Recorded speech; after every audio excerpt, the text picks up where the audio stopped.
Hi everyone, I'm Kelly, Senior Business Support Officer with SETS Finance, and today we're going to spend a couple of minutes learning how to register a new LLC with the Colorado Secretary of State's office.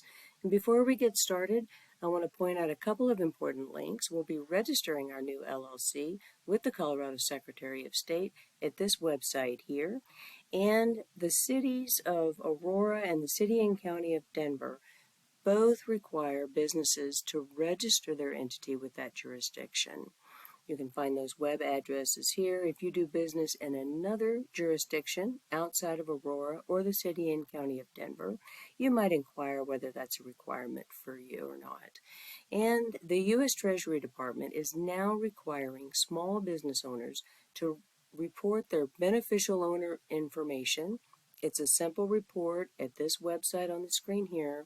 It's free and it should only take a couple of minutes, but it is a new requirement, and I would encourage everyone to visit that website and file their report for beneficial ownership information.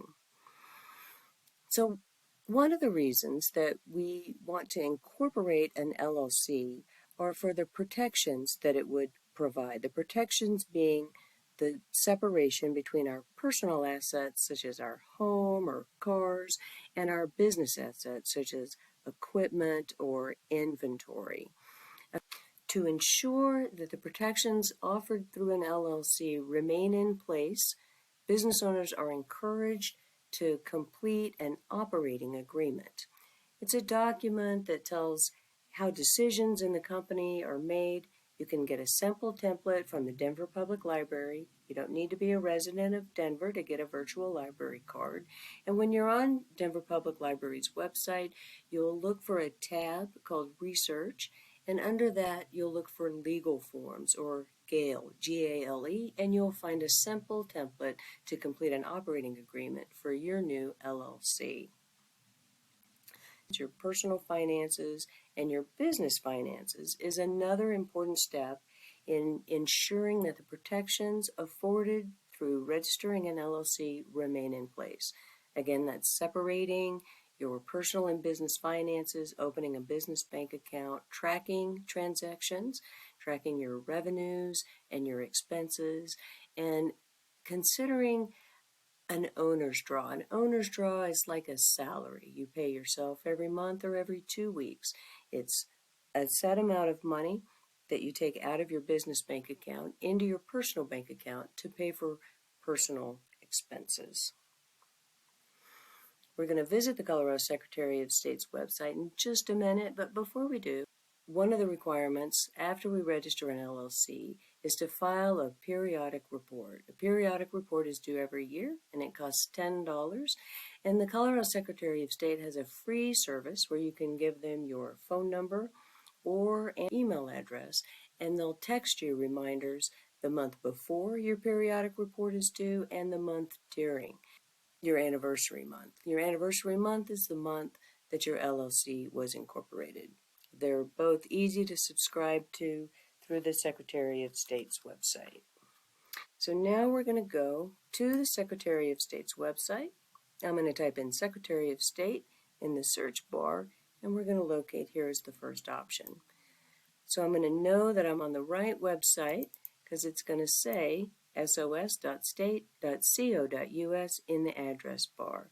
And we're going to come to the Start a Business. The second option here is to start a limited liability company. That's your LLC. So we'll click that button here. There is a fee. It's a $50 fee, so you'll need to be prepared with a debit or credit card to pay that at the end when we're done filing. I do want to point out there's a checklist. These are all the things that you can think about and have handy when you come to register your new LLC. And we're going to click the next button. So when we register an LLC, when we write the name of our company legally on bank forms or legal documents, we'll need to say LLC. We can say all the words, limited liability company, an abbreviation of any or all the words, or just the simple LLC. And there are special characters to consider when you're thinking about the name of your business. There is an acceptable characters list here with that link. Some people like to put maybe characters that aren't on this list, and if you did try to incorporate your business name with a character that's not on this list, you'll get an error message. So we're going to name our new LLC, just for illustration purposes, Kelly's LLC. And we're going to click the next button. If the name were not available, I would have gotten an error message. So now we're just going to type the business address. This is just fictitious information, and it's very short for time. I can choose the same or a different mailing address. Again, for time, I'm going to choose the same address, and I'm going to click next. It said that no match is found. It's not registered. It's a fake address. Your address would be found, so we're going to go ahead and use this address and click next. So when you file an LLC, there has to be a registered agent. This can be you, the business owner. It can be someone that you've hired to register the business for you. In this case, it's me. I'm an individual. So I'm going to put my name here.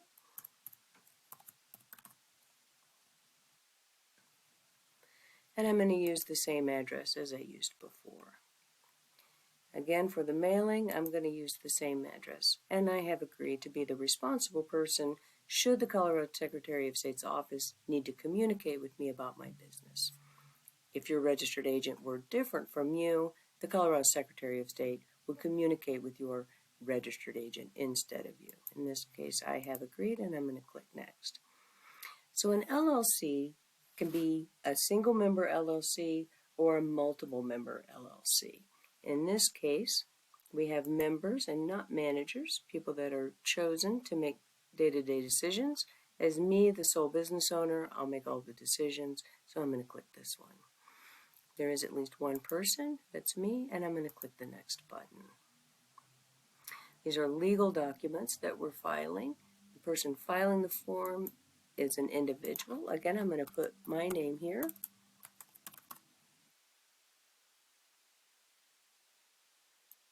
I have to input the address again.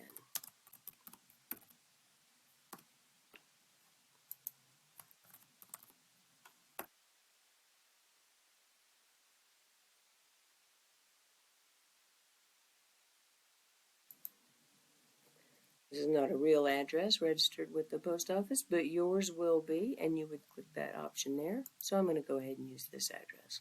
So this screen allows us the opportunity to check the information that I've already entered to make sure that I didn't get my numbers backwards or misspell the name of my street. If I did, I can edit. I can add another person at this point. This looks okay, so I'm going to click next. This screen is for attachments. Colorado Secretary of State's website itself says that attachments are uncommon, but if you do need to file one, there are some requirements about what they are or what the formats might be, so you might want to read through the FAQs. Again, the Secretary of State's website says that attachments are uncommon. We're not going to have any attachments, and I'm going to click next. We do want this filing to take effect immediately, so I'm going to click yes. This is a legal document.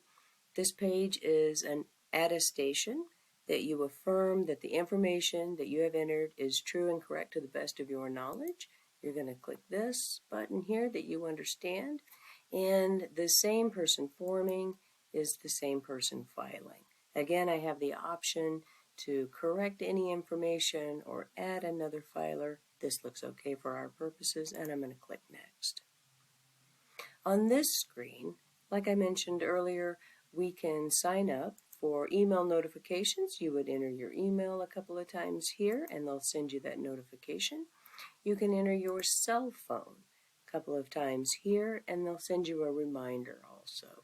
For our purposes today, I'm going to click no so we can continue. So this is kind of a summary page. It tells us the name of our LLC, the street, the mailing address, who the registered agent is. And if I want to make changes to any of these fields, I have the option here. This all looks okay, and I'm going to click next. This is a simple payment screen. It's a $50 fee. You only pay this once. You'll get a confirmation email and receipt, and your LLC will be activated and in good standing right away. We're not going to do that since this is a test account. And that's pretty much it. If you have any questions or would like support, please reach out to the information on the screen through phone or email, and we'll be happy to support you through this process. Thank you for watching today's video.